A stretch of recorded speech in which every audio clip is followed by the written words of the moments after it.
नमस्कार। सरल एवं पिंडलोलक क्या होते हैं, यानी कि सिंपल एंड कंपाउंड पेंडुलम को हम डिस्क्राइब करेंगे। सिद्धांत में बिंदुवत द्रव्यमान कण को एक अवितान्य एवं भारहीन धागे से एक सिरे से बांधकर किसी दृढ़ आधार से निर्वात में लटका देने पर जो प्राप्त समायोजन होता है, इसको हम सरल लोलक कहते हैं। लेकिन प्रायोगिक रूप से एक भारी लोलक को हल्के धागे से बांधकर दृढ़ आधार से लटका दिया जाता है। गोलक का द्रव्यमान केंद्र पर केंद्रित माना जा सकता है। जब गोलक को इस साम्य अवस्था से थोड़ा सा एक और विस्थापित कर दिया जाता है तो यह साम्य स्थिति के इधर उधर लगभग एक सरल रेखा में दोलन करने लगता है। कम आयाम के दोलनों के लिए गोलक की जो स्थिति होती है वो सरल आवर्त गति होती है। जब गोलक का जो कण है एक कोण से विस्थापित होकर उसको हम थीटा मान लेते हैं, और किसी स्थिति में अगर ये लाया जाता है जैसे कि हमने इस चित्र में दर्शाया है, तो इस पर दो बल कार्य करते हैं। एक बल mg गोलक के भार के कारण ऊर्ध्वाधर नीचे की ओर लगता है। दो भागों में इसको हम विभाजित कर सकते हैं।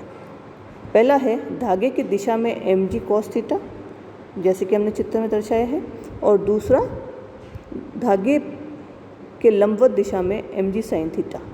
दूसरा तनाव बल जो हम T से निरूपित करते हैं वो धागे के अनुदिश कार्य करता है। तनाव बल T गोले के भार के घटक mg cos थीटा से संतुलित रहता है। बल का घटक mg sin थीटा गोलक को अपनी माध्य स्थिति में लाने का प्रयत्न करता है। इसे प्रत्यानयन बल या रिस्टोरिंग फोर्स भी कहते हैं। जो प्रत्यानयन बल होता है वो mg sin theta with a minus sine होता है। यदि थीटा का मान कम हो तथा इसके रेडियन में जो नापा जाए तो साइन थीटा लगभग थीटा के बराबर होता है, ये हम जानते हैं। जिस प्रत्यानयन बल को हम इस प्रकार से लिख सकते हैं, F = माइनस mg थीटा के बराबर लिख सकते हैं। प्रत्यानयन त्वरण को हम माइनस g थीटा लिख सकते हैं, तो ये हो जाएगा g × चाप पाई त्रिज्या। हम जानते हैं कि थीटा को हम इस प्रकार से लिख सकते हैं, थीटा = आर्क बाई रेडियस या चाप बाई त्रिज्या होता है। तो न्यूटन के जो इक्वेशन है इसको हम ऐसे लिख सकते हैं, d²x/dt² = g, और इस अगर हम इस आर्क को OA मानते हैं, जो चाप है उसको OA मानते हैं, बाई L मानते हैं, दिस = -g/L × x। अब ये जो x है ये हमने यहाँ पे लिखा है, it is the amplitude in the picture to the left, it represents the cord from where it was release to the bottom of the swing equilibrium position. तो ये थीटा अत्यल्प होने के कारण जो चाप है सरल रेखीय विस्थापन x माना जा सकता है। तो त्वरण अल्फा का हम विस्थापन के रूप में लिख सकते हैं। यह सरल आवर्त गति का आवश्यक प्रतिबंध है, अतः सरल लोलक की गति सरल आवर्त होती है। अब इस समीकरण से हम इसे लिख सकते हैं d²x/dt² + ω02x = 0। तो ये हो गया हमारा इक्वेशन ऑफ मोशन, और उससे ω02 this is equal to g/L। तो सरल आवर्त गति का जो आवर्त काल है t, जैसे कि हमने इसमें दर्शाया है, ये हो जाता है 2π/ω0, this is equal to 2π/L/g। उपरोक्त सूत्र से यह स्पष्ट हो जाता है कि सरल लोलक का आवर्त काल लोलक की प्रभावी लंबाई तथा स्थान पर g का मान पर निर्भर करता है। t दोलन आयाम पर निर्भर नहीं करता, इसलिए हम इसको समकालिक या आइसोक्रोनस भी कहते हैं। अब हम बात करते हैं कंपाउंड पेंडुलम या पिंडलोलक के बारे में। तो पिंडलोलक क्या होता है इसको पहले हम डिस्क्राइब करें। कोई भी दृढ़ पिंड जो उसके किसी भी बिंदु से पारित क्षैतिज अक्ष पर प्रति ऊर्ध्व तल में स्वतंत्रतापूर्वक दोलन करता है, पिंडलोलक या कंपाउंड पेंडुलम कहलाता है। जैसे कि हमने इस चित्र में दर्शाया है, एक पिंडलोलक को दर्शाया गया है निलंबन बिंदु S, या हमने यहाँ पे निलंबन बिंदु A लिया है। इसको हम क्षैतिज अक्ष से प्रति या ऊर्ध्व तल से दोलन करता है। पिंड का द्रव्यमान m है और g पिंड का गुरुत्व केंद्र है। निलंबन बिंदु A की गुरुत्व केंद्र g से दूरी L है। यदि पिंड की उसकी माध्य या संतुलन स्थिति से किसी कोण से विस्थापित कर छोड़ दिया जाता है तो एक प्रत्यानयन बल आघूर्ण का प्रभाव में कोणीय गति करता है। पिंड के भार mg के कारण S या फिर जो अपने केस में जो निलंबन बिंदु है A से जो पारित घूर्णन अक्ष का जो प्रति है बल आघूर्ण हो जाएगा प्रत्यानयन बल इंटू बल आघूर्ण टाउ के बराबर। तो ये हो जाएगा -mg इंटू bg। तो ये हो जाएगा mgl साइन थीटा के बराबर हो जाएगा। ऋण चिन्ह यह प्रदर्शित करता है कि यह बल आघूर्ण कोणीय विस्थापन थीटा के विरुद्ध कार्य करता है। यदि कोणीय विस्थापन थीटा अल्प हो तो साइन थीटा नियरली थीटा के बराबर हो जाएगा। तो tau is equal to mgl theta. यदि निलंबन बिंदु पर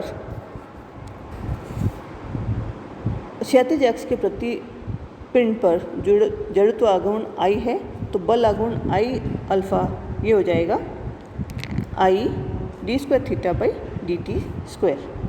तो I d square theta by dt square हो जाएगा -mgl थीटा के बराबर, जैसे कि हमने इस इक्वेशन में दर्शाया है। तो हम इसको इस प्रकार से लिख सकते हैं d square theta by dt square is equal to -mgl by I into theta. mgl by I ये एक नियतांक है जो कि ओमेगा स्क्वायर से निरूपित हम कर सकते हैं। तो d square theta by dt square is equal to minus omega square theta, जैसे कि हमने इस इक्वेशन में दिखाया है। d square theta by dt square plus omega square theta is equal to 0। पिंड लोलक की जो गति समीकरण वो हमने इसको इस प्रकार से लिखा है। तो थीटा को हम theta is equal to theta 0 sine omega t plus phi के रूप में हम इसको लिख सकते हैं। और जो इसका आवर्तकाल है जो हमें प्राप्त होगा ये हो जाएगा t is equal to 2 by omega, this is equal to 2 और ओमेगा की जो वैल्यू है हम इसमें लिखेंगे तो वो हो जाएगा mgl अपॉन I। यदि निलंबन बिंदु जो कि हमारे केस में A है इससे पारित क्षैतिज अक्ष के समांतर गुरुत्व केंद्र G से पारित क्षैतिज अक्ष के प्रति पिंड का जड़त्व आघूर्ण I0 is equal mk square है, यहाँ के गुरुत्व केंद्र से पारित अक्ष के प्रति घूर्णन त्रिज्या है, तो समांतर अक्षों का जो प्रमेय है I is equal to I0 plus ml square. तो इसको हम ऐसे लिख सकते हैं m k square plus l square. तो जो आवर्तकाल है वो हो जाएगा t is equal to 2 pi under root m in brackets k square plus l square bracket close divide by mgl। तो ये हो जाएगा 2 pi under root k square plus l square by gl, और हम इसको और सिंप्लीफाई करेंगे तो ये हो जाएगा 2 pi under root k square by l plus l plus तो यदि हम k square by l plus l इसको हम कैपिटल L से निरूपित करते हैं तो जो आवर्तकाल है वो हम इस प्रकार से लिख सकते हैं t is equal to 2 pi under root l by g. तो ये बात हुई।